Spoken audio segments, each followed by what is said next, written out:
अस्तु, इदानीम् अद्य अयोध्याकाण्डे द्वितीयसर्गः इति मन्ये। अत्र पश्यन्तु, गतवर्गे वयं किं पठितवन्तः? श्रीरामचन्द्रस्य गुणानुवादकथनं। मयि जीवति रामम् अभिषिक्तं कदा द्रक्ष्यामि इति दशरथस्य लालप्यमानवचः वयं दृष्टवन्तः।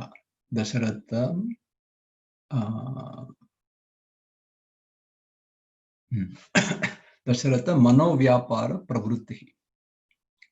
अद्य द्वितीयसर्गे राज्ञः दशरथस्य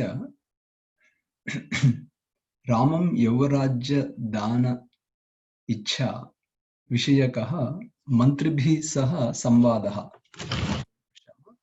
आदौ मङ्गलश्लोकः।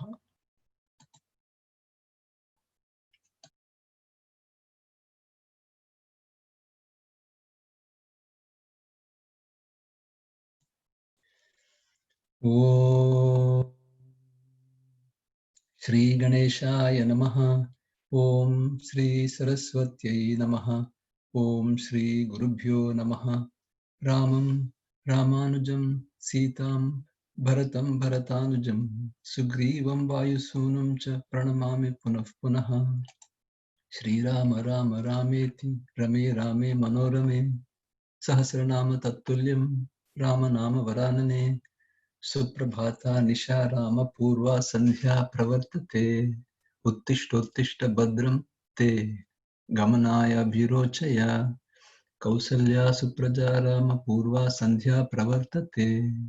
उत्तिष्ठ नरशार्दूला कर्तव्यं दैवमान्निकम्। उत्तिष्ठोत्तिष्ठ गोविन्द उत्तिष्ठ गरुडध्वज उत्तिष्ठ कमलाकान्त त्रैलोक्यं मङ्गलं कुरु।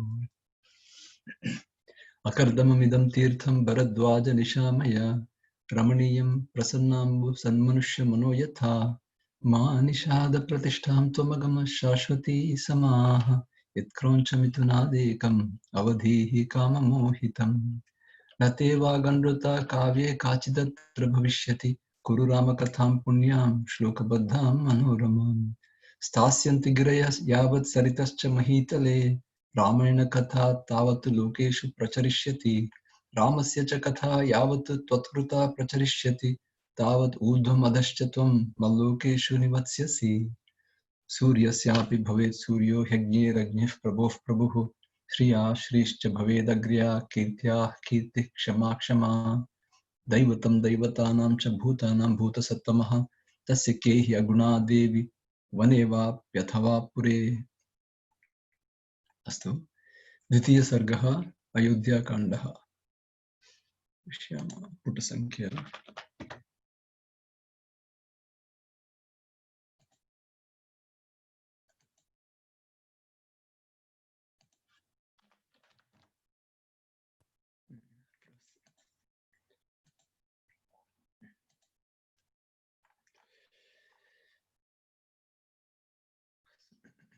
गतवर्गे न तु केकयराजानां जनकं वा नराधिपः त्वरया च आनयामास त्वरया न आनयति पश्चात् तौ श्रोष्यतः प्रियम् इति मत्वा सर्वान् अन्यान् एतौ विहाय आनयति।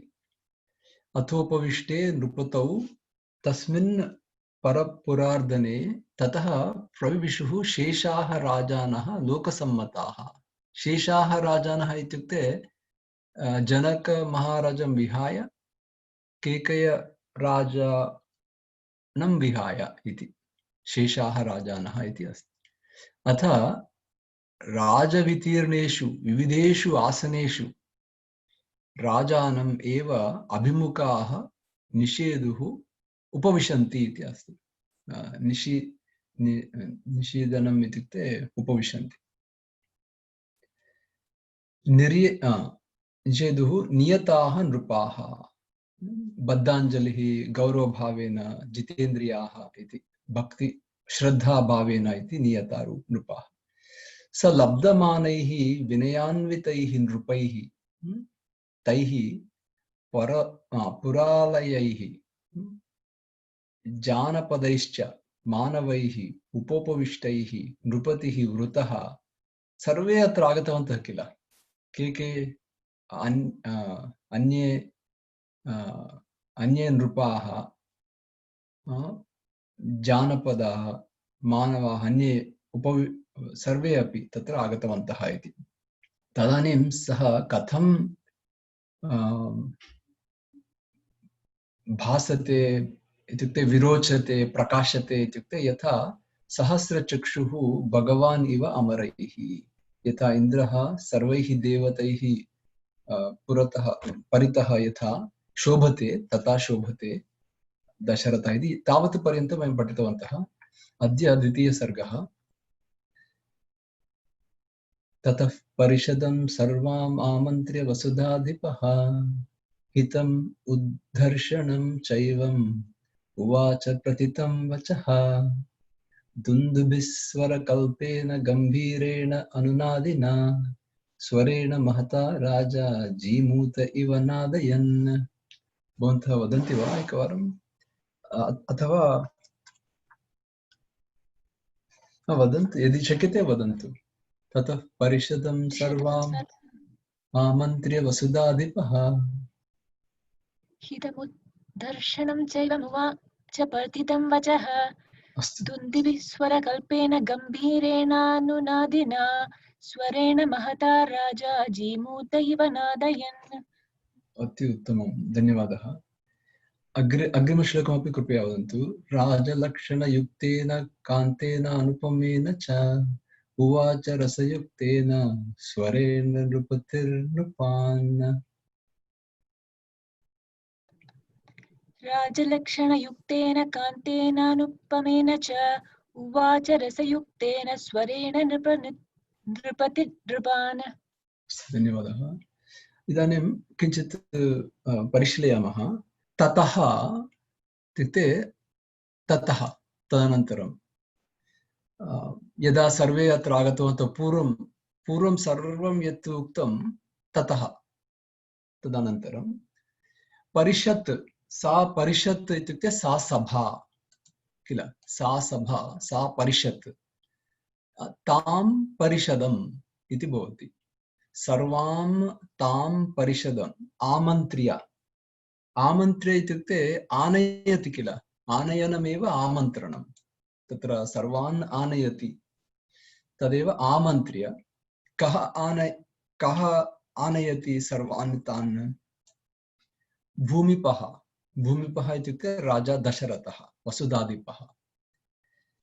इदानीं सर्वान् आनय्य हितम् उद्धर्षणं, हितं वदति, कीदृशं वदति चेत् उद्धर्षणम्। उद्धर्षणम् इत्युक्ते यथा हर्षः इत्युक्ते आनन्दः, हर्षः इत्युक्ते आनन्दं यथा जनयति, आनन्दम् अधिकम् अधिकं यथा भवति तत् उद्धर्षणम् इति अस्ति। उद्धर्षणं हितं प्रसिद्धं, प्रतितम् इत्युक्ते प्रसिद्धं, वचः वाक्यानि, वचः वचसि वचांसि, वचनं प्रतितं वचनम् उवाच इति अस्ति। अत्र पश्यन्तु कीदृशं वाक्यं वदति, कीदृशं वचनं वदति। हितं वचनं वदति एकं, पुनः कीदृशं वचनं वदति, प्रसिद्धं, प्रथितं, लोकप्रसिद्धं, यत् सर्वे अपि सम्यक्तया अवगच्छन्ति तत् वदति। पुनः उद्धर्षणं, यदा यदा सः वदति तत् हर्षः वर्धते एव, उद्धर्षणं वचनं वदति। प्रसङ्गानुसारेण वदामि, उद्धर्षः इत्युक्ते पार्टी अपि अस्ति अर्थः। अस्माकं गृहे कदाचित् वयं कुर्मः किल, पार्टी इति वदामः किल, तस्य अपरं नाम उद्धर्षः इति अपि अस्ति। यदा आनन्दं जनयति सर्वेषामपि तत् उद्धर्षः इत्युक्ते पार्टी। अत्र तु वचनम् उद्धर्षणं, यथा आनन्दं जनयति तत्वत् एवं। ततः परिषदं सर्वाम् आमन्त्र्य वसुधाधिपः हितम् उद्धर्षणं चैवम् उवाच प्रथितं वचः। पुनः एषः नृपतिः नृपान् वदति इत्युक्ते नृपतिः दशरथः सर्वान् नृपान् वदति किं वदति पुनः प्रथमं दुन्दुभिस्वनकल्पेन इत्युक्ते दुन्दुभिध्वनि तत्र यथा गम्भीरध्वनिः इत्युक्ते यदा अस्माकं दुन्दुभिः इत्युक्ते एकं वाद्यमस्ति वाद्यं मृदङ्गं यथा वाद्यं तथैव बहु सुन्दरमपि वाद्यमिव तस्य कण्ठः ध्वनिः अपि तथा सौन्दर्यं भवति कण्ठध्वनिः अपि सौन्दर्यम् इति स्वन दुन्दुभिः स्वरकल्पेन स्वरः तथा भवति तस्य स्कल्पः इत्युक्ते समानः दुन्दुभिः स्वरकल्पेन इत्युक्ते सुन्दरध्वनि स्वरकल्पेन यथा मेघगर्जनं वाद्य मृदङ्गवाद्य इत्यादि दुन्दुभि इति इत्यादि भवति एवं गम्भीरध्वनिः भवति किल गम्भीरेण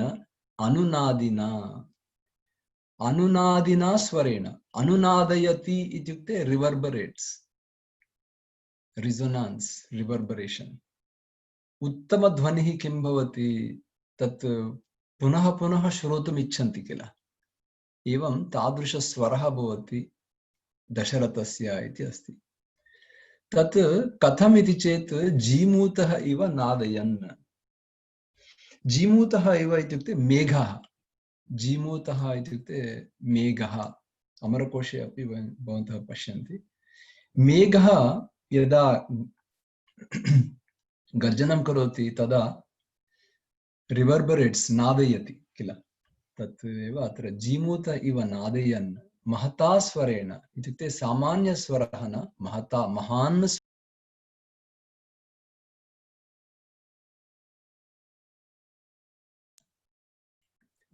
स्वरः महता स्वरेण राजा कथं वदति उवाच वचः कथम् इति चेत् मेघः इव नादयन् पुनः राजलक्षणयुक्तेन कान्तेन राजलक्षणयुक्तेन कान्तेन इत्युक्ते मनोहरं कान्तः इत्युक्ते मनोहरं भवति अतीव सौन्दर्यम् अनुपमेन इत्युक्ते तत्र समानमेव भवति अत्युत्तमम् इत्येव उपमा अपि नास्ति तत् समानं नास्ति इत्येव अस्ति रसयुक्तेन स्वरेण वदति इत्युक्ते कीदृशेन स्वरेण वदति राजा इत्युक्ते राजलक्षणयुक्तेन यथा राजलक्षणयुक्तस्वरः भवति तथैव स्वरः मनोहरमपि भवति स्वरेण मनोहरेण स्वरेण अनुपमेन तत्र समानमेव न भवति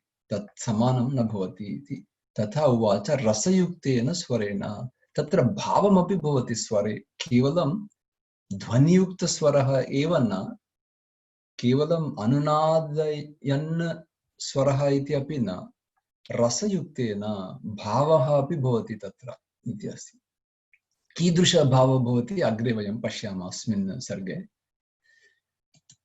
अस्तु अग्रे विदितं भवतामेतद् यथा मे राज्यम् उत्तमम् पूर्वकैः मम राजेन्द्रैः सुतवत् परिपालितम् सोऽहम् इक्ष्वाकुभिः सर्वैः नरेन्द्रैः प्रतिपालितम् श्रेयसा योक्तुम् इच्छामि सुकार्हम् अखिलं जगत् अत्र पश्यन्तु मम उत्तमं राज्यमेतत् विदितं भवताम् एतद् यथा मे राज्यम् उत्तमं मम राज्यमेतत् उत्तमम् अस्ति एतत् सर्वं भवन्तः जानन्ति एव विदितं भवतां सर्वेषां विदितमेव इत्युक्ते जानन्ति एव एतत् भवताम् एतत् यथा मम राज्यम् उत्तमं कीदृशं तत् राज्यं पूर्वकैः मम राजेन्द्रैः इत्युक्ते इक्ष्वाकुभिः पूर्वकैः राजेन्द्रैः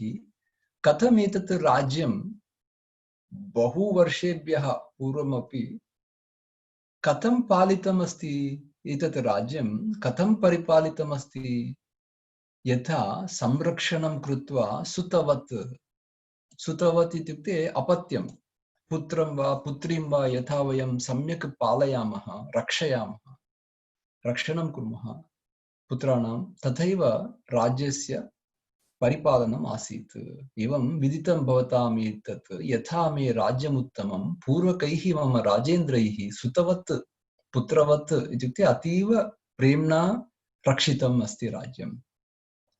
सोऽहम् इक्ष्वाकुभिः सर्वैः नरेन्द्रैः प्रतिपालितम्। इदानीम् अहं तादृश अहम् इत्युक्ते तादृश नरेन्द्र परम्परायाम् अहमपि एकः, यथा अहमपि रक्षणं कृतवान्, इदानीम् अहं किं कर्तुम् इच्छामि इति अत्र वदति। तथा परम्परया आगतम्, इदानीम् अहं किं कर्तुम् इच्छामि, अखिलं जगत् एतत् सुखार्हम्, अखिलं जगत् श्रेयसा योक्तुम् इच्छामि इति वदति। इत्युक्ते यथा जगत् अपि श्रेयस्करं भवति, तथा योक्तुकामः अस्मि अहं, योक्तुम् इच्छामि इति वदति। कथं तत् योक्तुम् इत्युक्ते अत्र पश्यन्तु, रामस्य अभिषेकार्थं वदति किल इदानीं, परन्तु मम पुत्रस्य राजा तथा वक्तव्यं वा, नो चेत् लोकस्य हितं श्रेयस्करं वक्तव्यं वा, कथं वक्तव्यम् इति भवन्तः अपि परिशीलयन्तु। अतः कथं वदति दशरथः इति परिशीलयन्तु, भवन्तः अपि किञ्चित् चिन्तयन्तु। जगत् हितं चिन्तयति वा, नो चेत् स्वार्थहितं चिन्तयति वा इति अत्र उत्तमगुणः अस्ति अत्र दशरथस्य।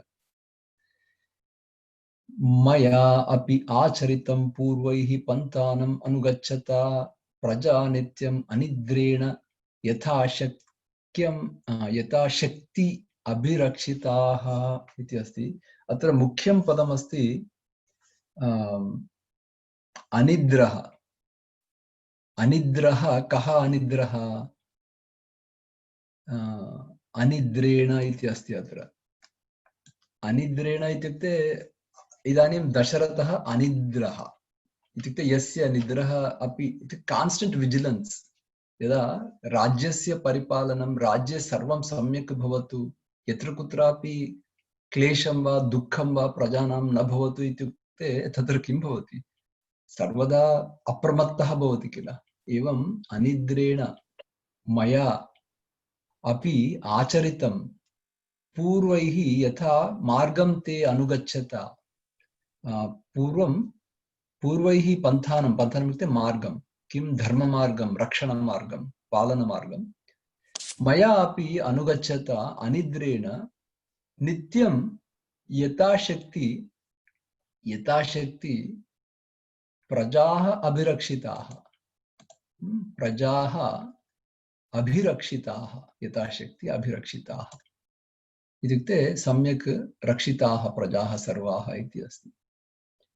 इदं शरीरं कृत्स्नस्य लोकस्य चरता हितं पाण्डुरस्य आतपत्रस्य छायायां जरितं मया। एवं अनिद्रेण बहुदीर्घकालं यथाशक्ति प्रजाः अभिरक्षिताः पूर्वैः यथा मार्गम् अनुसृत्य अनुगच्छता किं भवति, इदानीं शरीरं, मम शरीरं कथम् अस्ति इति जरितम् इत्युक्ते वृद्धाप्ये यथा श्वेत वर्णकेशाः अपि भवन्ति किल, शरीरं वृद्धस्य शरीरं यथा भवति तथा। कृत्स्नस्य इति पदमस्ति अत्र।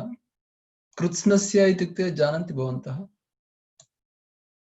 कृत्स्नः लोकः, कृत्स्नस्य लोकस्य इत्युक्ते अखिलम् इत्युक्ते जानन्ति भवन्तः, अखिलस्य लोकस्य जानन्ति, अखिलम् इत्युक्ते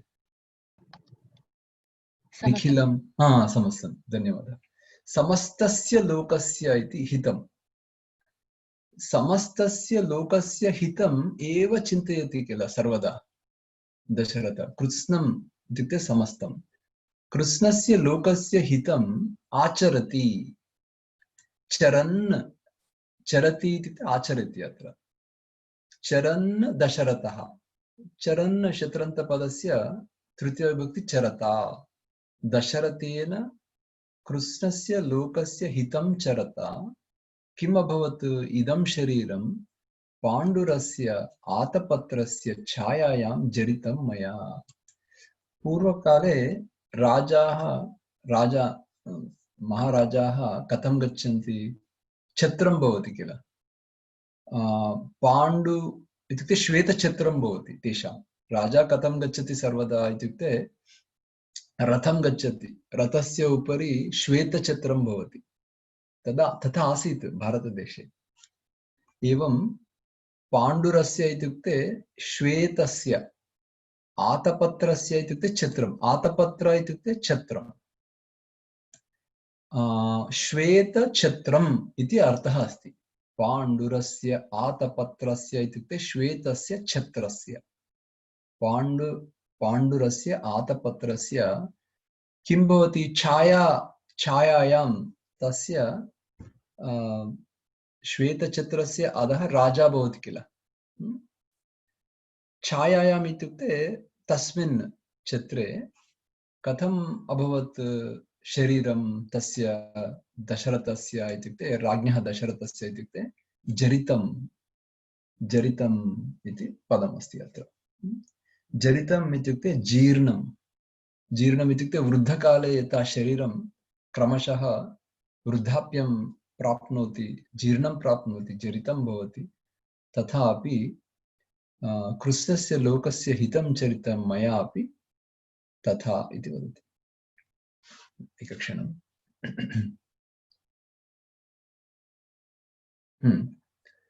अत्र मया हितं चरता, तथा मया हितं चरता किम् अभवत् इति अग्रे वदति। इदं शरीरं छायायां जरितम् अभवत् इति वदति। अग्रे प्राप्य वर्षसहस्राणि बहूनि आयुंषि जीवतः जीर्णस्य अस्य शरीरस्य विश्रान्तिम् अभिरोचये। इदानीं किञ्चित् विश्रान्तिं प्राप्तुम् इच्छामि इति वदति। विश्रान्तिम् अभिरोचये। अभिरोचये इत्युक्ते अभिरोचते, अभिरोचेते, अभिरोचन्ते, अभिरोचसे, अभिरोचेते, अभिरोचद्वे, अभिरोचते, अभिरोचये, अभिरोचयते इति मन्ये। अभिरोचयते, अभिरोचयेते, अभिरोचयन्ते। तत्रैव अहम् अभिरोचये, अभिरोचयावहे, अभिरोचयामहे। सत्यं। एवम् अभिरोचये इति वदति। सम्यक्। प्राप्य वर्षसहस्राणि, एवं पूर्वकाले वर्षसहस्राणि अपि ते जीवन्ति स्म। वर्षसहस्राणि अपि बहूनि आयुंषि, अस्माकं बहूनि जन्मानि अपि अस्माकं भवति किल। अस्माकमपि बहूनि जन्मानि यदा वयं वर्षसहस्राणि बहूनि आयुंषि जीवतः अपि जीर्णस्य अस्य शरीरस्य विश्रान्तिम् अभिरोचये इति। अग्रे राजप्रभावजुष्टां च दुर्वहाम् अजितेन्द्रियैः परिश्रान्तः अस्मि लोकस्य गुर्वीं धर्मधुरं वहन् इति वदति। अत्र राजप्रभावजुष्टाम् इत्युक्ते राजप्रभावः इत्युक्ते किं? शौर्यं, धैर्यं, वीर्यम् इत्यादि राजप्रभावः भवति किल। तादृशयुक्तां किं तत् गुर्वी, युक्ता गुर्वी इत्युक्ते भवन्तः जानन्ति वा? इत्युक्ते बहु भारयुक्तम् इति। गुरु इत्युक्ते भारयुक्तं। गुर्वीं धर्मधुरं वहन् इति अस्ति। धर्मधुरम् इत्युक्ते धुरम् इत्युक्ते भवन्तः जानन्ति? धुरम्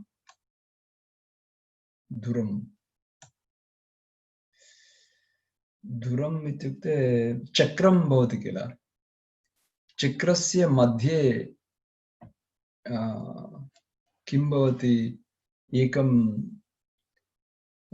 काष्ठं स्थापयित्वा चक्रस्य अग्रे गमनं भवति किल। तत् चक्रद्वयं भवति।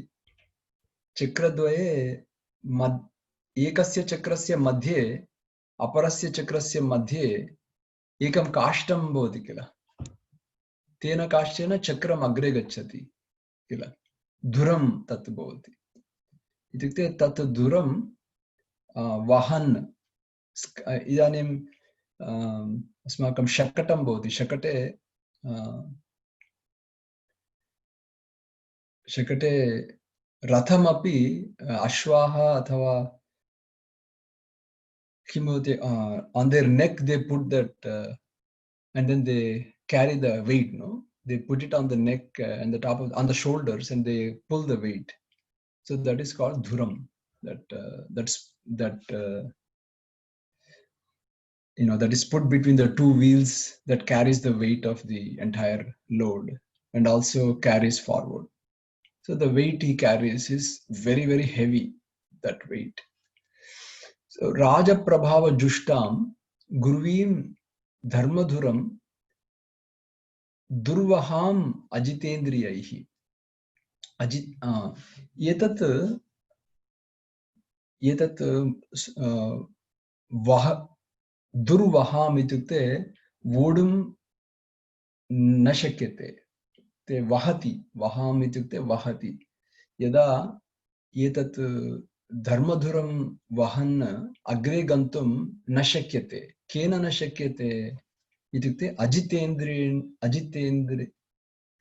अजितेन्द्रेण न शक्यते। यः कश्चित् अजितेन्द्रियः भवति तेन अजितेन्द्रियेण अग्रे नेतुं न शक्यते। एतत् धुरं गुर्वीं धर्मधुरं वहन् एतत् अग्रे गन्तुं न शक्यते इति अस्ति अर्थः। एवमस्ति। तत् अहं किं कृतवान्, वहन् बहुकालम् एतत् कृत्वा राजप्रभावजुष्टां दुर्वहाम् अजितेन्द्रियैः ततहं गुर्वीं धर्मधुरं वहन् किम् अभवत्, मम जीर्णस्य शरीरस्य किम् अभवत्, बहु परिश्रान्तः अस्मि। अग्रे गच्छामः। इदानीं यदा परिश्रान्तः भवति, लोकस्य एव समस्तलोकस्य एव सम्पूर्णलोकस्य एव परिपालनं करोति भूमेः, तदा परिश्रान्तः भवति किल, बहु दीर्घकालं करोति चेत्। सोऽहं विश्रामम् इच्छामि। विश्रामः इत्युक्ते जानन्ति भवन्तः, विश्रान्तिम् इच्छामि। सोऽहं विश्रामम् इच्छामि, पुत्रं कृत्वा प्रजाहिते सन्निकृष्टान् इमान् सर्वान् अनुमान्य द्विजर्षभान्। इदानीम् अहं किं कर्तुम् इच्छामि इति अत्र वदति। विश्रामम् इच्छामि, किं कृत्वा विश्रामम् इच्छामि, पुत्रं प्रजाहिते, प्रजानां हिते कृत्वा, सन्निकृष्टान् इमान् सर्वान् अनुमान्य। अनुमान्य इत्युक्ते किम्, अनुज्ञां प्राप्य, अनुमतिं प्राप्य इति अर्थः अस्ति। सन्निकृष्टान् इत्युक्ते समीपे ये वर्तिनः, समीपवर्तिनः, सन्निकृष्टान् इमान् सर्वान् द्विजर्षभान् अनुमान्य इत्युक्ते भवतां सर्वेषामपि अनुमतिं प्राप्य अहं किं कर्तुम् इच्छामि, पुत्रं प्रजाहिते कृत्वा अहं विश्रामम् इच्छामि। किमर्थं विश्रामम् इच्छामि भवन्तः जानन्ति किल, यदा यदा परिश्रान्तः भवन्ति भवन्तः अपि तदा विश्रामम् इच्छन्ति किल भवन्तः अपि, तथैव एषः। अनुजातः हि मां सर्वैः गुणैः श्रेष्ठः मम आत्मजः पुरन्दरसमः वीर्ये रामः परपुरञ्जयः। माम् अनुजातः, माम् अनुगच्छति, माम् अनुसरति इति भवन्तः श्रुतवन्तः पूर्वं, जानन्ति भवन्तः। परन्तु अनुजायते, अनुजातः इत्युक्ते यथा पूर्व इक्ष्वाक वंश प्रभवाः राजानः यथा, तथैव सर्वैः गुणैः श्रेष्ठः माम् अपि अनुजातः, श्रेष्ठः मम आत्मजः, मम पुत्रः अपि सर्वैः गुणैः श्रेष्ठः मम अनन्तरं जायते किल, जननं प्राप्नोति किल मम अनन्तरम्। अतः माम् अनुजातः हि सर्वैः गुणैः श्रेष्ठः मम आत्मजः पुत्रः। कीदृशः पुत्रः? इन्द्रसमानः पुरन्दरसमः वीर्ये। वीर्ये कस्य तुल्यः? वीर्ये वीर्ये कस्य समः? पुरन्दरसमानः। पुरन्दरस्य समः। पुनः पृच्छामि, वीर्ये कस्य तुल्यः? वीर्ये पुरन्दरस्य तुल्यः। अस्तु, एषः रामः वीर्ये पुरन्दरस्य समः, पुरन्दरस्य तुल्यः। परपुरञ्जयः इत्युक्ते शत्रुराज्यं यदा जेतुम् आवश्यकं भवति तदा सम्यक् रीत्या परपुरञ्जयः एषः रामः। तं रामं चन्द्रम् इव पुष्येण युक्तं धर्मभृतां वरः रामः धर्मभृतां वरं यौवराज्ये नियोक्ता अस्मि। यौवराज्ये नियोक्तुम् इच्छामि। प्रातः पुरुषपुङ्गवम् इति अस्ति। पुरुषपुङ्गवम् एवं पुष्येण युक्तं चन्द्रमिव इत्युक्ते पुष्यनक्षत्रकाले यथा चन्द्रः तथा धर्मभृतां वरः इत्युक्ते धर्मभृतां श्रेष्ठः। पुरुषपुङ्गः इत्युक्ते पुरुषश्रेष्ठः एषः रामः किल। तं पुष्येण चन्द्रं युक्तं यथा चन्द्रः पुष्येण चन्द्रः यथा तथा धर्मभृतां श्रेष्ठः यौवराज्ये प्रीतः इति अत्र अस्ति। तत् मुद्रणदोषः अस्ति। एतत् प्रीतः इत्युक्ते अहं बहु सन्तुष्टः अस्मि यौवराज्ये तं योक्तुं। मम पुत्रः सर्वैः गुणैः श्रेष्ठः इति कारणात् अहमपि प्रीतः इति मुद्रणदोषः अस्ति अत्र। अन्येषु पुस्तकेषु प्रीतः अस्ति। पुरुषश्रेष्ठः पुरुषपुङ्गवं रामम् अहं प्रीतः यौवराज्ये नियोक्ता अस्मि। अस्मि कः अस्मि? अहं प्रीतः अस्मि इति वदति। अनुरूपः स वा नाथः लक्ष्मीवान् लक्ष्मणाग्रजः त्रैलोक्यमपि नाथेन येन स्यात् नाथवत्तरम्। एतदपि पश्यामः। नाथेन इत्युक्ते प्रभुः। नाथः इत्युक्ते प्रभुः किल। नाथेन इत्युक्ते तत्र प्रभुः येन त्रैलोक्यमपि नाथवत्तरम् इत्युक्ते नाथवत्तरं भवति। त्रैलोक्यमपि नाथवत्तरं भवति इत्युक्ते उत्तमम्, इतोपि उत्तमं। नाथः अस्ति चेत् रक्षणं भवति किल। त्रैलोक्यस्यापि रक्षणं कः करोति? आवश्यकं, नाथः आवश्यकं, नो चेत् प्रजानां दुःखम् अधिकं भवति इति अर्थः। नाथवत्तरं येन नाथेन नाथवत्तरं भवति, त्रैलोक्यमपि नाथवत्तरं भवति।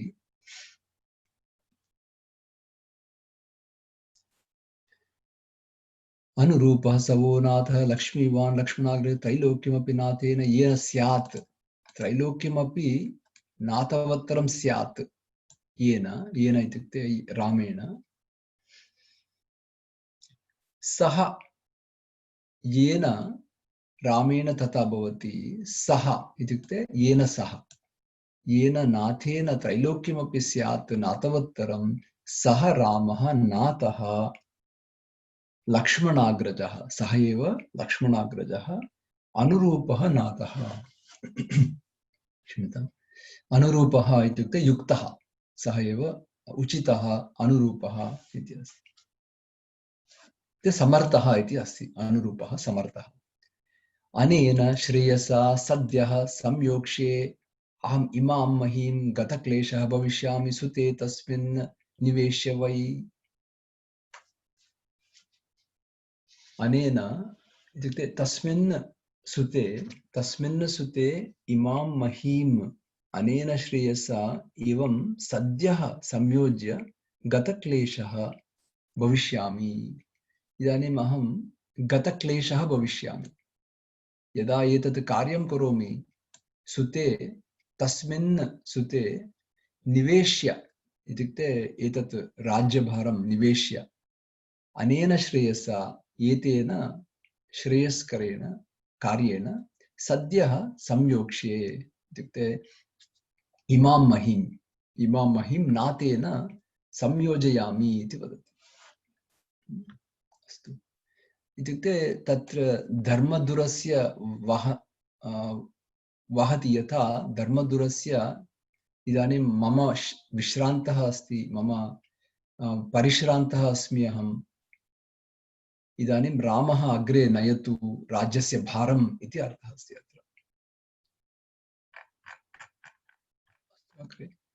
यत् इदं मे अनुरूपार्थं मया साधु सुमन्त्रितं भवन्तः मे अनुमन्यन्तां कथं वा करवाण्यहम् इति वदति। इत्युक्ते मया एतत् सम्यक् चिन्तितं वा इति पृच्छति इदानीं।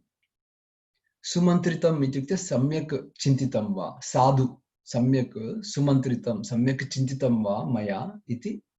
अनुरूपार्थम् इत्युक्ते यथा सामर्थ्यं, यथा योग्यं, यथा उचितं तदर्थं यत् इदं मया सम्यक् चिन्तितं वा इति भवन्तः अपि मे अनुमन्यन्ताम् इति वदति।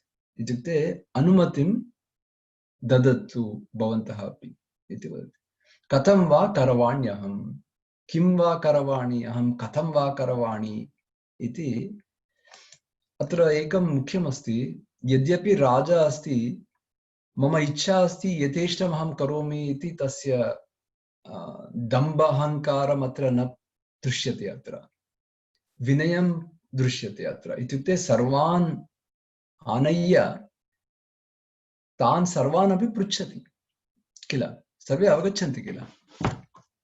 दशरथः अहं भूमेः राजा, यथेष्टं मम पुत्रं राज्ये अहं पट्टाभिषेकं करोमि इति तथा न चिन्तयति। सर्वान् आनय्य पृच्छति एवं किं कथं वा करवाण्यहम् इति। तत् अनुमतिं प्राप्तुं तत् उत्तम गुणः अस्ति तत्। यद्यपि एषा मम प्रीतिः अत्र वदति, यद्यत् कदाचित् किं भवति, मम प्रीतिः अस्ति एतत् करोमि इति कार्यं भवति किल, तथा न कर्तव्यम्। अतः एव पृच्छति, यद्यपि एषा मम प्रीतिः हितम् अन्यत् विचिन्त्यताम्। This is very beautiful. If this is my liking, but you have to think if there is something else that is better. That is what he says. That is the best quality of a leader, because he should not always do what he likes. Yadyapi esha mama pritihi hitam anyat vichintyatam anya madhyastha chintatu vimardabhyadikodaya. Anya चिंता, मध्यस्थ चिंता इत्युक्ते किमपि अन्या मध्यस्थ चिंता, किमपि मध्ये किमपि अस्ति वा, मम प्रीतिकारणात् एवं चिन्तितवान्, अथवा एतत् something else is very best or something is in between.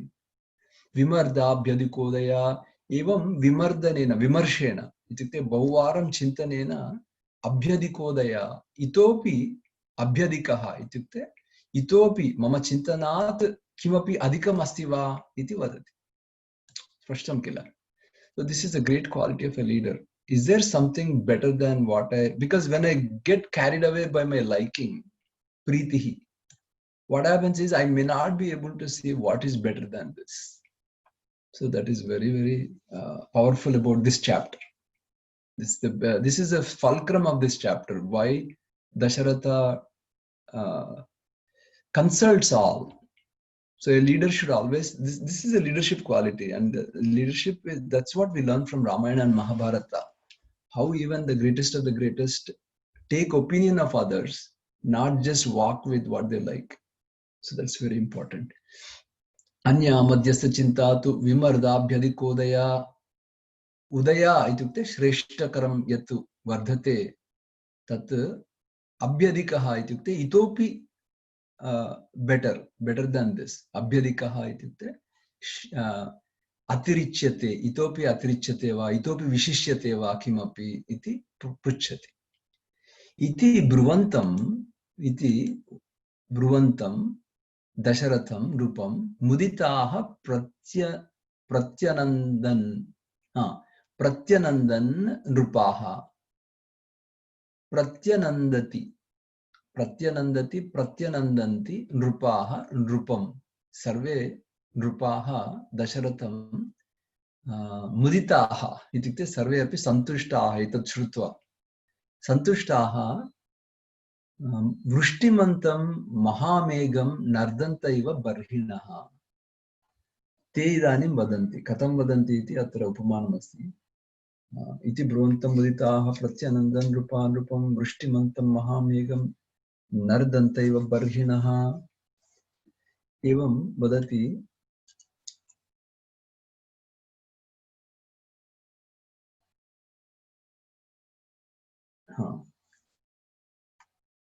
प्रत्यनन्दन् इति एकं क्रियापदम् अस्ति अत्र प्रथमं वयं क्रियापदं स्वीकुर्मः अत्र प्रत्यनन्दन् इति प्रतिनन्दति इति पदस्य प्रतिनन्दन्ति प्रतिनन्दन्ति इति पदस्य लङ्लकारः भूतकालरूपं किम् अस्ति प्रत्यनन्दन् इति अस्ति किल प्रत्यनन्दत् प्रत्यनन्दन् इति अस्ति के प्रत्यनन्दन् नृपाः नृपाः मुदिताः प्रत्यनन्दन् इदानीं कं प्रत्यनन्दन् ब्रुवन्तं दशरथं कथं कथं प्रत्यनन्दन् ते इत्युक्ते यथा ते सन्तोषेण यदा यदा ते वदन्ति दशरथं तदा अत्र उपमानमस्ति बर्हि भवन्तः जानन्ति वा बर्हि इत्युक्ते किं जानन्ति वा बर्हि बर्हिण बर्हि इत्युक्ते मयूरः बर्हिणः इत्युक्ते मयूराः इदानीं मयूराः यदा महामेघं वृष्टिमन्तं महामेघः यदा जलबिन्दवः भूमौ यदा निस्सरति महामेघः तदा आनन्देन मयूराः नृत्यं कुर्वन्ति किल ते अपि नर्दन्तः अपि भवन्ति बर्हिणः नर्दन्तः इत्युक्ते तेषां कलकलारवं भवति नादं भवति किल ते किमपि किमपि वदन्ति मयूराः आनन्देन किमपि किमपि वदन्ति यदा मेघवर्षा भवति तत्र उपमानमस्ति बहु सुन्दरं वाल्मीकि उपमानम् एतदेव अस्ति कवि वाल्मीकेः वर्णने सौन्दर्यं भवति सर्वदा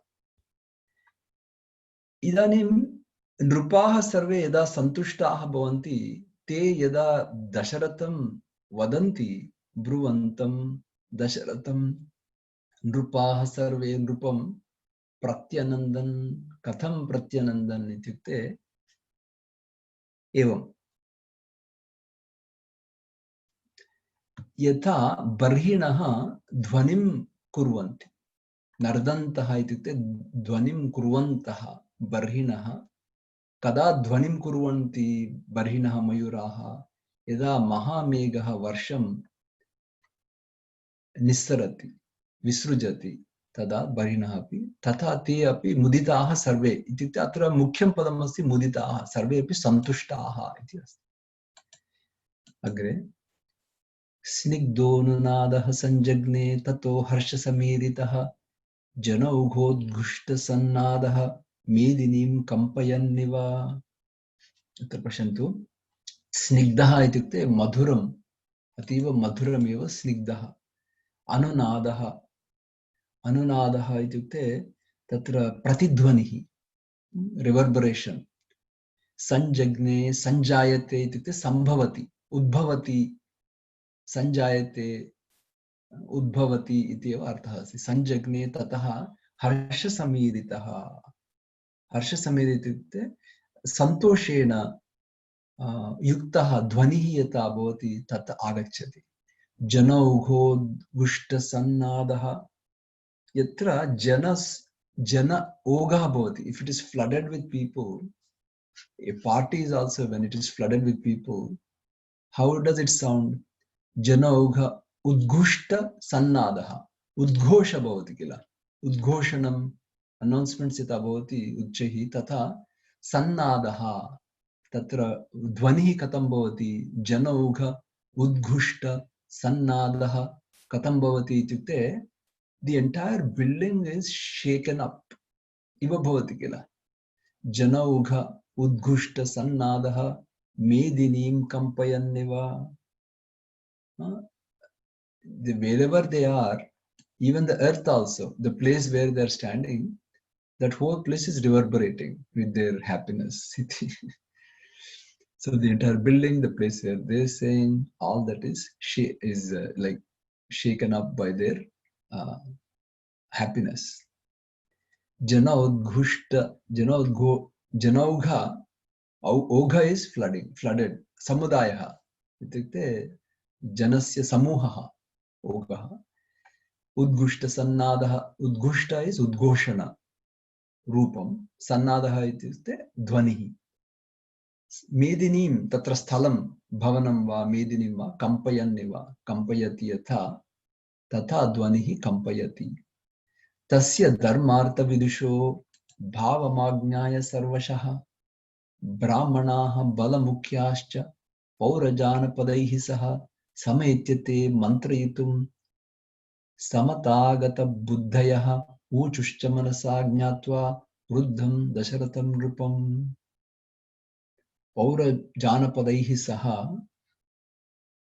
Paurajanpadaihi saha ityukte bhavantah janati kila. Paurajanpadaihi saha ityukte nagara grame ye nivasanti taihi saha brahmanaha api janamukyaha api balamukyaha api sarve api dharmartha vidushaha tasya ityukte kasya tasya ityukte kasya dasharathasya saha kaha dharmartha vidwan dharmartha vidushaha tasya bhavam te shrutva आज्ञाया इत्युक्ते निशम्य ज्ञात्वा इति अस्ति. सर्वशः इत्युक्ते सर्वभावेन किम् एतस्य दशरथस्य भावः अस्ति इति सम्यक् ते जानन्ति. इदानीं ज्ञात्वा समेत्य इत्युक्ते ते मिलित्वा ते मन्त्रयितुं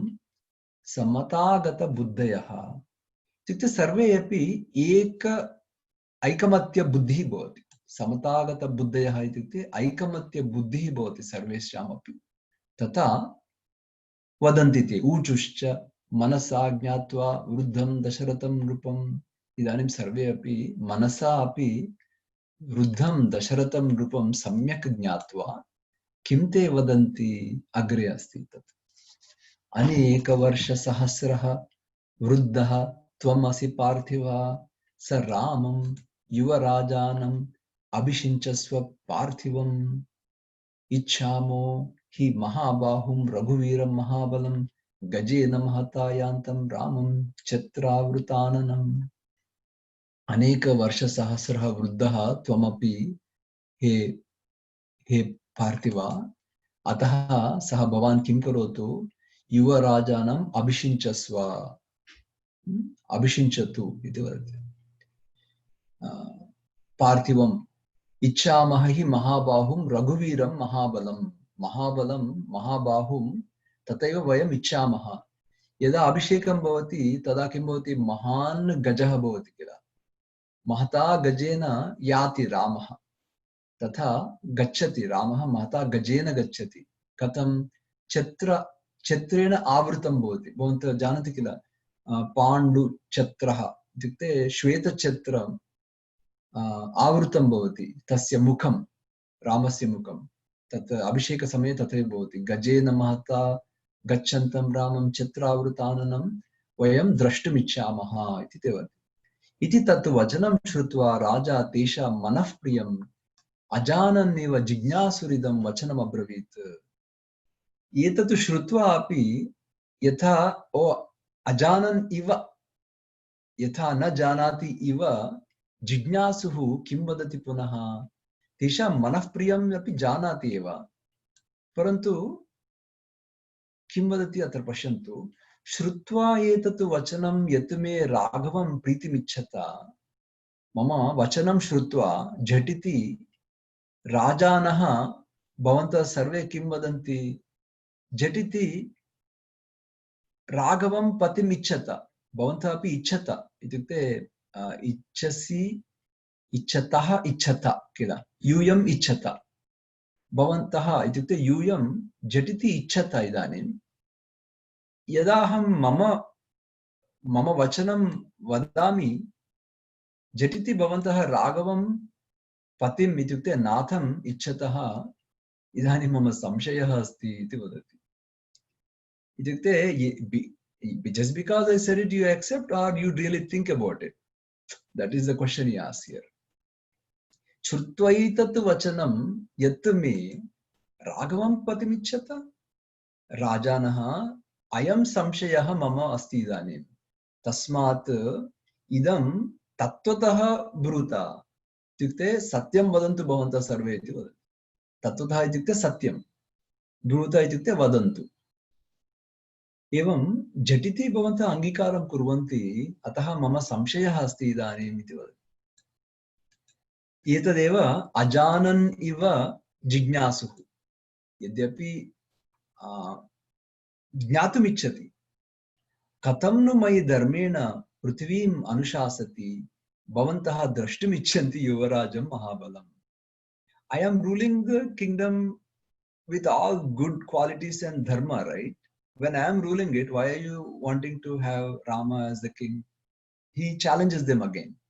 First of all, he brings it up, and then they all like it. Then he reverses it. Because just because I said it, you are accepting it, or what are you thinking? Tell me what you're thinking. So that is the concept going on here. Tadidam bhruta tattvataha. कथं नु मयि धर्मेण पृथ्वीम् अनुशासति अनुशासन् अस्मि अनुशासन् शत्रन्तपदं सप्तमी विभक्ति मयि इत्युक्ते मयि अनुशासति अहम् अनुशासन् सप्तमी विभक्ति इन शत्रन्त इस् मयि अनुशासति भवन्तः कथं रामं महाबलं युवराजं द्रष्टुमिच्छन्ति so tell me the truth is what he asked ते तमूचुः महात्मानः पौरजानपदैः सह बहवो नृपकल्याणगुणाः सन्ति सुतस्य ते so here begins you have no idea what great qualities your son has so this is what he already knows Dasharatha already knows this but ajanan iva jignasuhu that is the beauty of Valmiki's description he knows the great qualities of his son but he acts as if he does not know because he wants to know their opinion. Just because I know my son's great qualities doesn't mean that I go ahead with it. I want to know what you guys think of it. Because it doesn't mean dad always praises his son, right? So you guys tell me what are the reasons I should do this. Is what he reverses back the reasons why you should think he should be the king. So that now description starts here.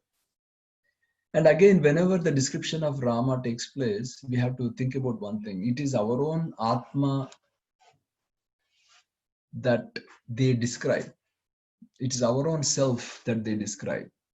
And then here, the Yuvaraj Abhishekam means we have to invoke our own Atma to lead, not by our desires.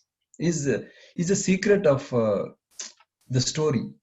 You know, that some of you who are in Vedanta Shastram, that is an underlying concept that goes in parallel. But for ordinary people who are not in Vedanta Shastram, for them it is a story of Rama's great gunas. But for Vedanta students, it is the Atma that you have to lead when you are. And the Kritsnam Jagat is this entire body that we rule. So that is the analogy. But in both ways, you enjoy the story. For those who are Vedanta, they now look at how the description of Purushottama here is, like your Atma. So let's begin this praise of this here. Guna te tamuchur mahatmanah paurajanapadai saha bahavo nrupa kalyana gunaha santi sutasya te kalyana gunaha itukte कल्याणयुक्त उत्तमगुणाः सन्ति। गुणान् गुणवतो देवकल्पस्य धीमतः प्रियान् आनन्दन्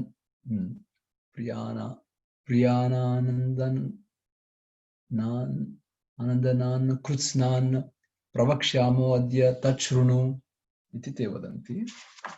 तच्छृणु इति ते वदन्ति। गुणान् गुणवतो देवकल्पस्य धीमतः प्रियान् आनन्ददान् प्रियान् आनन्ददान् आनन्द अत्र दा इति पदमस्ति अन्यत्र आनन्ददान् इत्युक्ते आनन्दं ददाति प्रियं ददाति आनन्दं ददाति देवकल्प देवसमानं देवतुल्यगुणाः भवतः तव सुते अस्ति हे देव हे दशरथ धीमतः देवकल्पस्य इदानीं शृणु वयं वदामः नृपाः वयं वदामः भवान् शृणोतु इति वदति। दिव्यैः गुणैः शक्रसमः रामः सत्यपराक्रमः इक्ष्वाकुभ्योऽपि सर्वेभ्योऽपि विशिष्यते अतिरिक्तः इत्युक्ते श्रेष्ठः विशाम्पते। दिव्यैः गुणैः रामः इन्द्रसमः शक्रसमः सत्यपराक्रमः इक्ष्वाकुभ्योऽपि सर्वेभ्यो अतिरिक्तः विशाम्पते। रामः सत्पुरुषः लोके सत्यः सत्यपरायणः साक्षात् रामात् विनिर्वृत्तः धर्मश्चापि श्रियासः। धर्मः कुतः निर्वृत्तः? साक्षात् रामात् एव निर्वृत्तः धर्मः। यत्र धर्मः भवति श्रियासः इत्युक्ते धनेन लक्ष्म्या सह यत्र रामः अस्ति तत्र लक्ष्मीः धर्मः सर्वं तत्र अस्ति इति ते वदन्ति। एतत् सामान्य प्रशंसा नास्ति। एतत् प्रजा सुखत्वे चन्द्रस्य वसुधायाः क्षमागुणैः बुद्ध्या बृहस्पतेः तुल्यः वीर्ये साक्षात् शचीपतेः। इदानीम् अत्र अहम् एकं प्रश्नं पृच्छामि। प्रजा सुखत्वे प्रजानां सुखं यत्र भवति प्रजा सुखत्वे कस्य तुल्यः रामः? प्रजा सुखत्वे कस्य तुल्यः रामः? चन्द्रस्य तुल्यः। चन्द्रः अपि आह्लादयति किल जनान् सर्वान्। तथा प्रजा सुखत्वे कस्य तुल्यः रामः? चन्द्रस्य तुल्यः। अस्तु, इदानीं क्षमा गुणैः कस्याः तुल्यः रामः? वसुधायाः तुल्यः। क्षमा गुणैः कस्याः तुल्यः रामः? वसुधायाः तुल्यः। इदानीं बुद्ध्या केन कस्य तुल्यः? बुद्ध्या बृहस्पतेः। बुद्ध्या बृहस्पतेः तुल्यः। इदानीं वीर्ये कस्य तुल्यः? इन्द्रस्य। शचीपतेः इति इन्द्रस्य। साक्षात् इन्द्रस्य तुल्यः। एवं शचीपतिः इत्युक्ते इन्द्रः। इन्द्रस्य पत्नी शचीदेवी। शचीपतिः इन्द्रस्य तुल्यः। अत्र पश्यन्तु श्लोकं कथं निर्मितं, श्लोकनिर्माणं कथमस्ति पश्यतु। अत्र प्रजा सुखत्वे चन्द्रस्य वसुधायाः क्षमागुणैः बुद्ध्या बृहस्पतेः तुल्यो वीर्ये साक्षात् शचीपतेः। इदानीं श्लोकस्य अन्वयं जानाति भवन्तः इति तथा। अस्तु। धर्मज्ञः सत्यसन्धश्च शीलवान् अनसूयकः क्षान्तः सान्त्वयिता श्लक्ष्णः कृतज्ञः विजितेन्द्रियः। धर्मज्ञः धर्मं या जानाति सम्यक् आत्मस्वरूपं। सत्यसन्धः सत्यमेव प्रतिज्ञा यस्य भवति सः सत्यसन्धः। शीलवान् उत्तम आचरयुक्तवान्। अनसूयकः अन्येषां दोषारोपणं न करोति। अनसूयकः तत्र आसक्तिः एव न भवति। क्षान्तः क्षमागुणं। सान्त्वयिता यत्र यत्र दुःखम् अनुभवन्ति तेषां सान्त्वनं करोति इत्युक्ते उपशमनं करोति, दुःखस्य उपशमनं सर्वदा कर्तुम् इच्छति रामः। श्लक्ष्णः इत्युक्ते यदा यदा वदति सः मृदुभाषणं भवति, मृदुत्वं भवति, दया भवति, तत्र केर् भवति। कृतज्ञः, विजितेन्द्रियः। कृतज्ञः भवन्तः जानन्ति एव। विजितेन्द्रियः इत्युक्ते इन्द्रियान् अपि वशीकृत्वा चरति लोके, विजितेन्द्रियः। मृदुश्च, मृदुस्वभावम् अस्ति, तदेव श्लक्ष्णः अपि। स्थिरचित्तः, स्थितप्रज्ञः इति अपि अस्ति किल, स्थितप्रज्ञस्य का भाषा इति भगवद्गीतायां, तथा स्थिरचित्तः। सदा भव्यः, अनसूयकः। मङ्गलः, भव्यः इत्युक्ते मङ्गलकरः, अनसूयकः, असूयारहितः। प्रियवादी, प्रियं वदति सर्वदा। भूतानां प्रियवादी, सत्यवादी च राघवः। एवं प्रियं य वदति तत् आत्मा, सत्यं यत् वदति सः आत्मा। एतत् सर्वम् आत्मवान् यदा यदा आत्मस्वरूपं जानाति जनः वेदान्तशास्त्रे अपि, तस्यापि गुणाः एवं भवति। धर्मज्ञः, सत्यसन्धश्च, शीलवान्, अनसूयकः। एतत् सर्वेषु अपि जनेषु वर्तते। एतत् श्रीराम इत्युक्ते पुरुषोत्तमः अस्माकम् अन्तरङ्गेषु सर्वेषु अपि जनेषु यः एकः एव देवः भवति, सः पुरुषोत्तमः। एवं वयमपि तमेव प्रार्थयामः, पालयतु मां, मम शरीरं पालयतु, सर्वं जगत् पालयतु कृष्णमिति अस्माकमपि प्रार्थना भवति। रामायणकथा पठनेन अस्माकमपि प्रार्थना भवति इति अत्र वाल्मीकेः अस्माकं मङ्गलं चिन्तयित्वा नारद वाल्मीकि एवं रामायणं ते तथा रचयन्ति ते ऋषयः। बहुश्रुतानां वृद्धानां ब्राह्मणानाम् उपासिता तेन अस्य इह अतुला कीर्तिः यशः तेजश्च वर्धते। बहुश्रुतानां वृद्धानां ब्राह्मणानाम् उपासिता तेन उपासते किल रामः। तेन किं भवति, अस्य रामस्य अतुला कीर्तिः भवति, यशः अपि तेजः अपि वर्धते एव तस्य रामस्य इति ते वदन्ति। प्रशंसा अस्ति अत्र। पुनः सर्व अस्त्रेषु विशारदः, न केवलं सामान्य अस्त्रेषु, देवासुरमनुष्याणां सर्वास्त्रेषु इत्युक्ते देवानाम् अस्त्रेषु अपि, असुराणामपि अस्त्रेषु, मनुष्याणामपि अस्त्रेषु विशारदः, निपुणः। सम्यक् विद्याव्रतस्नातः,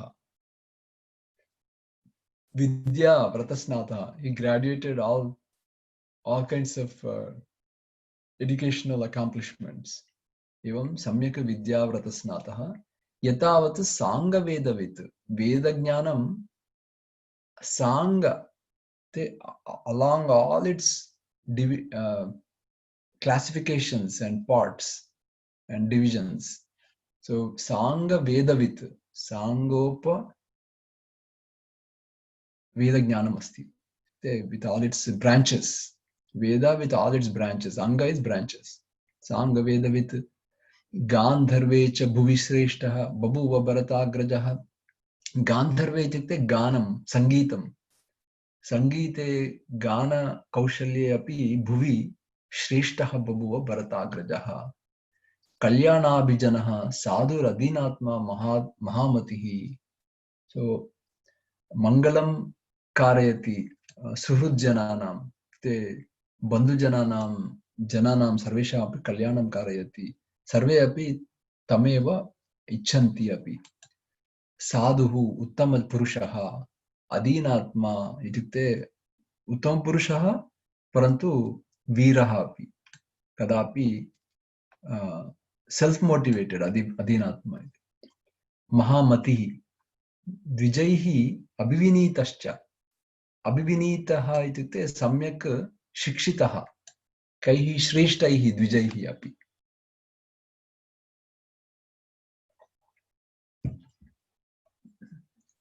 श्रेष्ठैः धर्मार्थनिपुणैः कैः सम्यक् शिक्षितः धर्मार्थनिपुणैः यदा व्रजति सङ्ग्रामं सङ्ग्रामः इत्युक्ते युद्धं यदा युद्धं गच्छति किमर्थं ग्रामार्थे वा नगरस्य अर्थे वा यदा कदापि युद्धं गच्छति गत्वा सौमित्रिसहितः लक्ष्मणेन सहितः यदि युद्धं गच्छति चेत् पुनः निवर्तते वा रिटर्न् आगच्छति वा न अविजित्य निवर्तते विजयम् अप्राप्य न आगच्छति पुनः विजयं प्राप्य एव पुनः आगच्छति this is a very very important quality of great people like Ramah यदा युद्धं गच्छति तदा विजयं यावत् विजयं प्राप्नोति तावत् पर्यन्तं युद्धं करोति इति अर्थः this great quality is also in Arjuna so when Arjuna goes somewhere he does not return until that means he doesn't give up this is just amazing how this इत्युक्ते अविजित्य न निवर्तते they don't return without accomplishing so great people are like that even among us also when we go somewhere without finishing the work or without accomplishing we don't turn back we don't come back so we are so determined so this is so powerful this shloka यदा व्रजति संग्रामं ग्रामार्थे वा नगरस्य वा गत्वा सौमित्रिसहितः नाविजित्य निवर्तते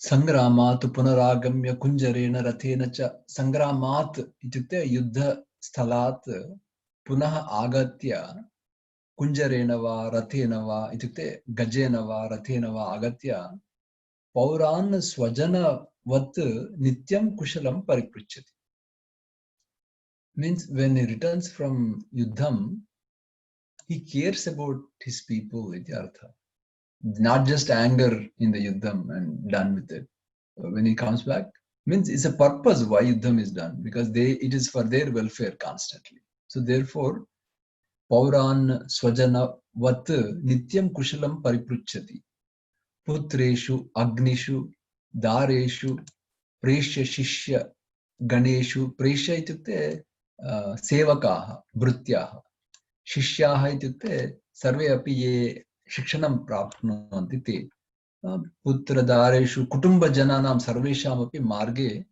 कुशलं परिपृच्छति सर्वदा निखिलेन आनुपूर्व्या च पिता पुत्रानिव औरसान् शुश्रूषन्ते च वः शिष्याः कच्चित्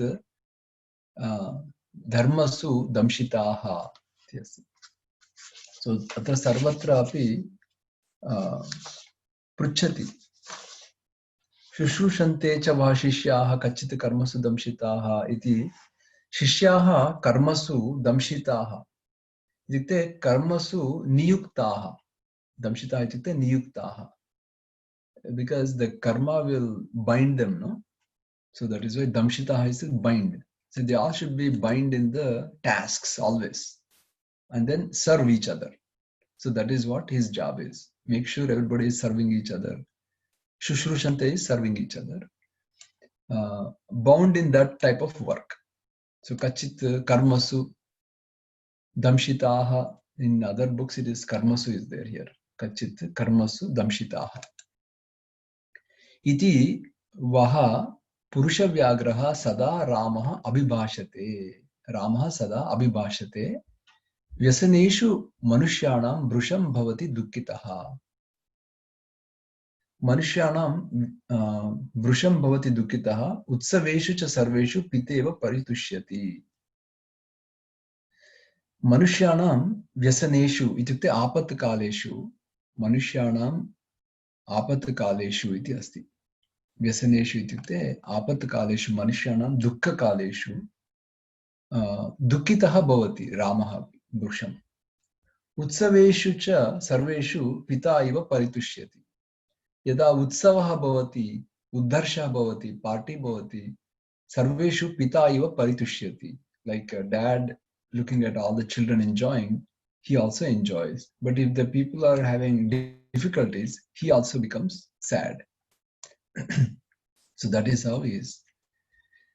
व्यसनेषु मनुष्याणां वृषं भवति दुःखितः उत्सवेषु च सर्वेषु पिता इव परितुष्यति सत्यवादी महेश्वासः वृद्धसेवी जितेन्द्रियः वृद्धान् सेवते जितेन्द्रियः महेश्वासः इत्युक्ते धनुर्धरः सत्यवादी एतत् भवन्तः जानन्ति एव स्मितपूर्व अभिभाषी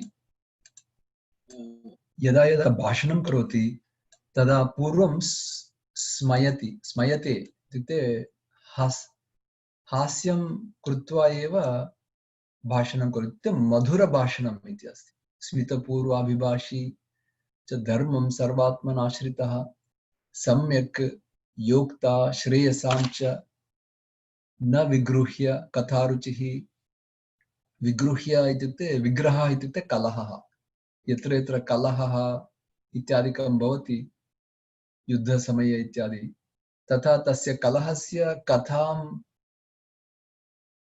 श्रावयति वा इत्युक्ते तत्र रुचिः नास्ति तस्य न विग्रह्य कथारुचिः केषां कलहं कृत्वा तत् कथने ते निरताः भवन्ति they enjoy talking negativity a lot after some fighting or anything or disagreements so he doesn't engage in all that so that is na vigruhya kataruchihi सम्यक् युक्ता श्रेयसां सर्वदा श्रेष्ठं श्रेयसमेव युक्ता भवति उत्तरोत्तर युक्तौ च वक्ता वाचस्पतिर्यथा इत्युक्ते वक्ता इत्युक्ते यदा वाच कौशल्यं भवति वचन कौशल्यम् अस्ति उत्तरोत्तर युक्तौ इत्युक्ते किं वक्तव्यं पुनः अन्यः जनः एतत् वदति चेत् पुनः किं वक्तव्यं तत् उत्तरोत्तर युक्तौ वक्ता सुभ्रूः इत्युक्ते सुन्दरः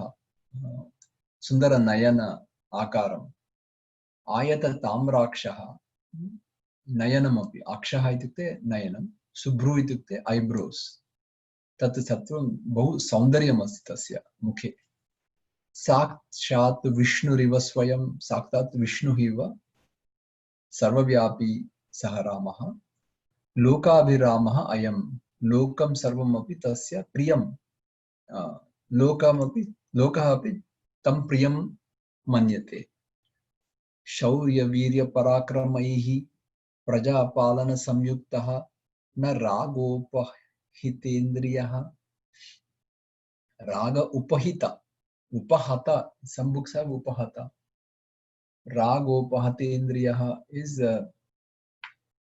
jitendriyah that is the meaning of jitendriyah kadachit indriyah ragena अपहृतः भवति किल उपहतः भवति ragena indriyah so what happens is the liking will take indriyas out of our mind and our control so that does not happen with Rama so that's another Vedanta Shastra quality na ragena indriyah apahruta you remember in Bhagavad Gita also that shloka indriyanam vicharatam en manonu vidhiyate tadasya harati prajnam vayur nama ivambhasi that shloka is there no so indriyanam vicharatam yan manonu vidhiyate tadasya harati prajnam so ragah harati indriyani api prajnam api tadeva upahata indriyah ityukte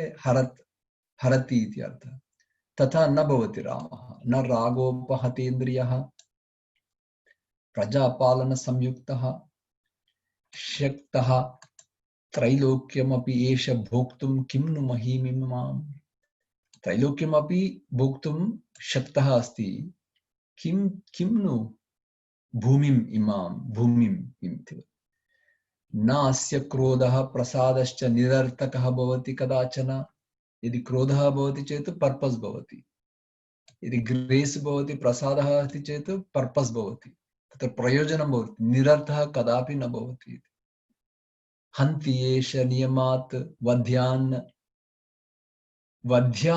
इत्युक्ते यदि somebody needs to be वध्यः तत्र निश्चयेन हन्ति इत्युक्ते शस्त्रमस्त्रं स्वीकृत्य मारयति एव।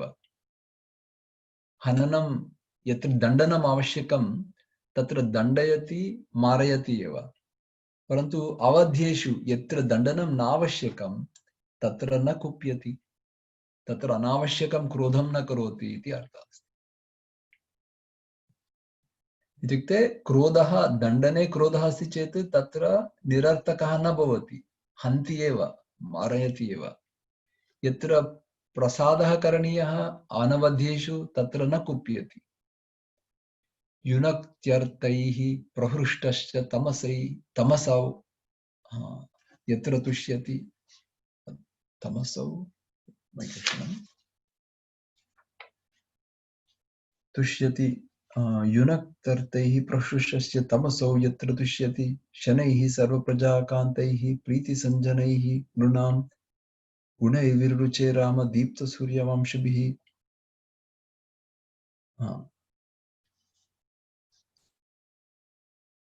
यत्र तुष्यति प्रहृष्टः अर्थैः युनक्ति शान्तैः सर्वप्रजाकान्तैः नृणां प्रीतिसञ्जननैः गुणैः रामः अंशुभिः। तम् असौ अत्र तम् असौ यत्र तुष्यति इत्युक्ते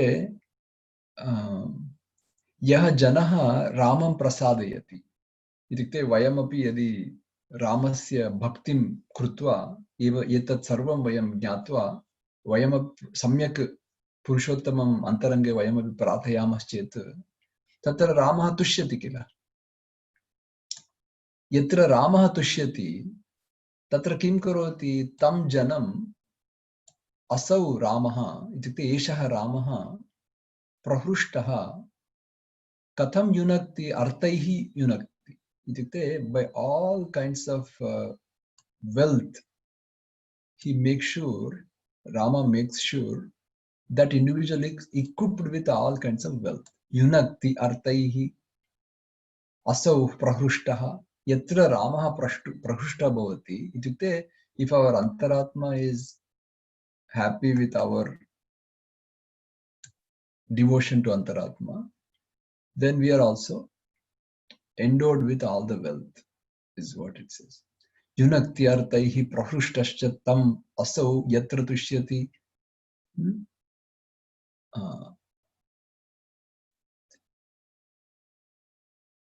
Shantaihi, some books have Shantaihi here, some books have Dantaihi here.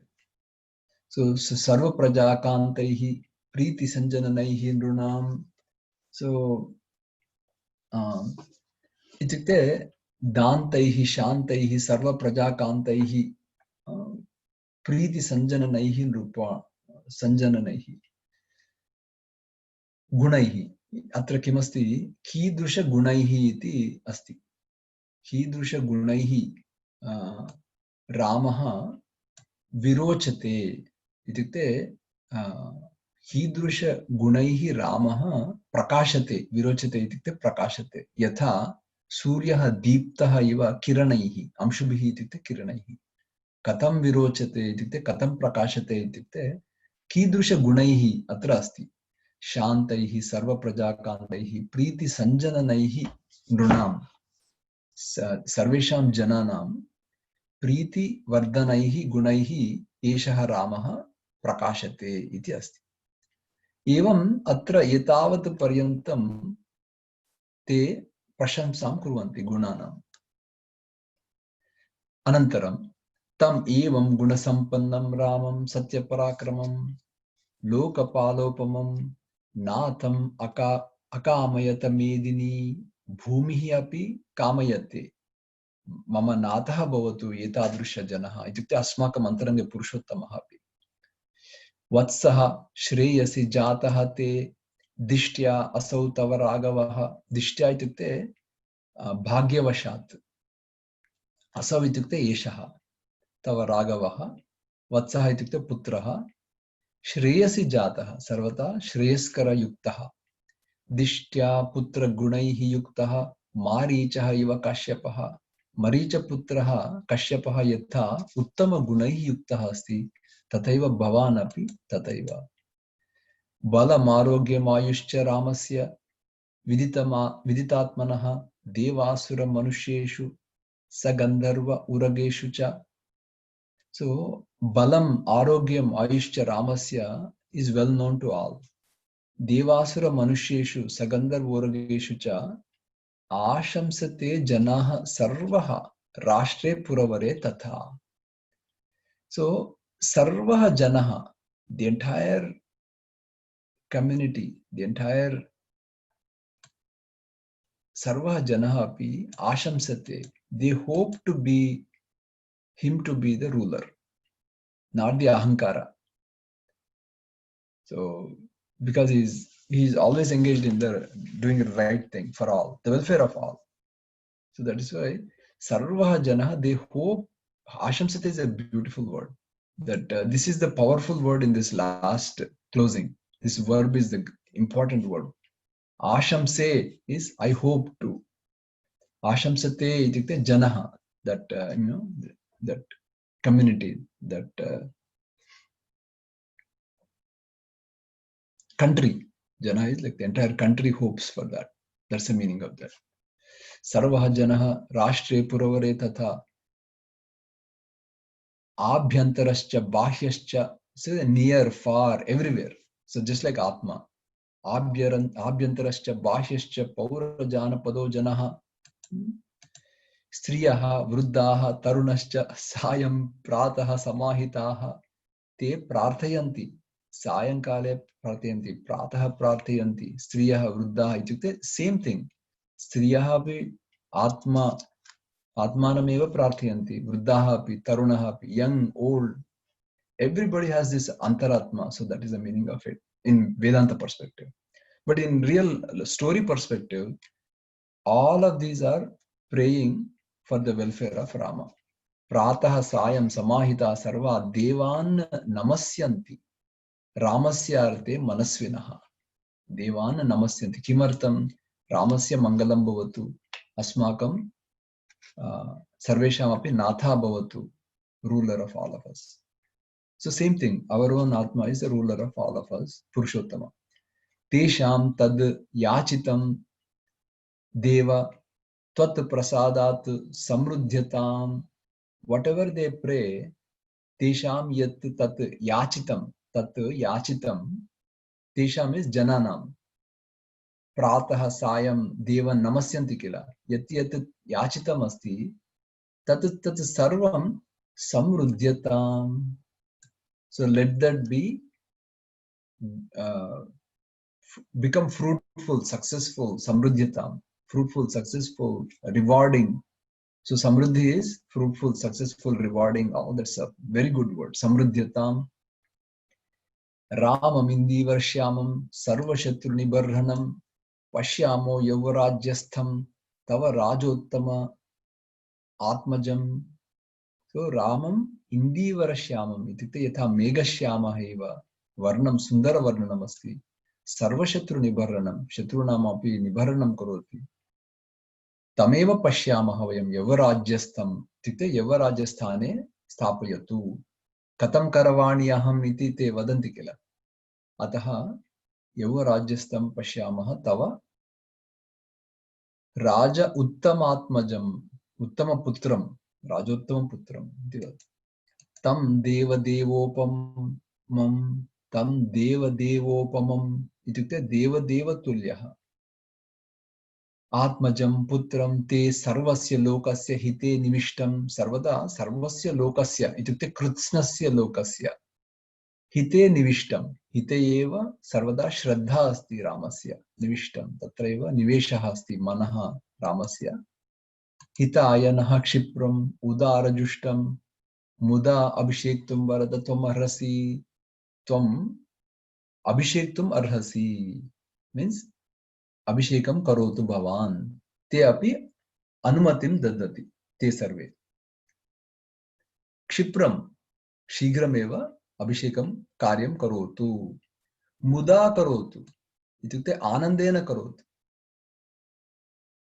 क्षिप्रम् उदारजुष्टम् अत्र अस्ति मुदा मुदा अभिषेक्तुम् क्षिप्रम् उदारजुष्टम् उदारजुष्टम् इत्युक्ते उदारस्वभावयुक्तं रामं हिताय नः अस्माकमेव हितं किल वयमपि यदि वयं प्रार्थयामः पुरुषोत्तमम् आत्मा अस्माकमपि हितं भवति तं देवदेवोमात्मजं ते सर्वस्य लोकस्य हिते निविष्टं हिताय नः क्षिप्रम् उदारजुष्टम् उदारयुक्तः रामः उदारजुष्टं मुदा आनन्देन अभिषेक्तुं हे वरदा इत्युक्ते वरं ददाति दशरथः ये जनाः जानपदजनाः country people also तथा त्वं कर्तुम् अर्हसि इत्युक्ते they gave the anumati so he asked for abhipraya and anumati no so it's very what's the beauty here is how Dasharatha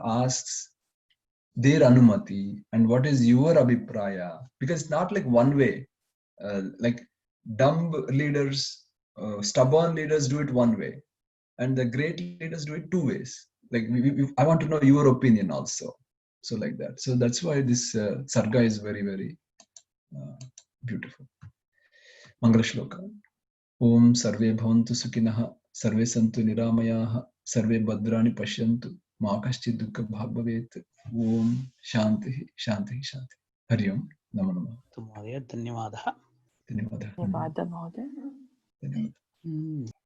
धन्यवादः महोदय धन्यवादः नमो नमः धन्यवादः चन्द्रशेखर महोदय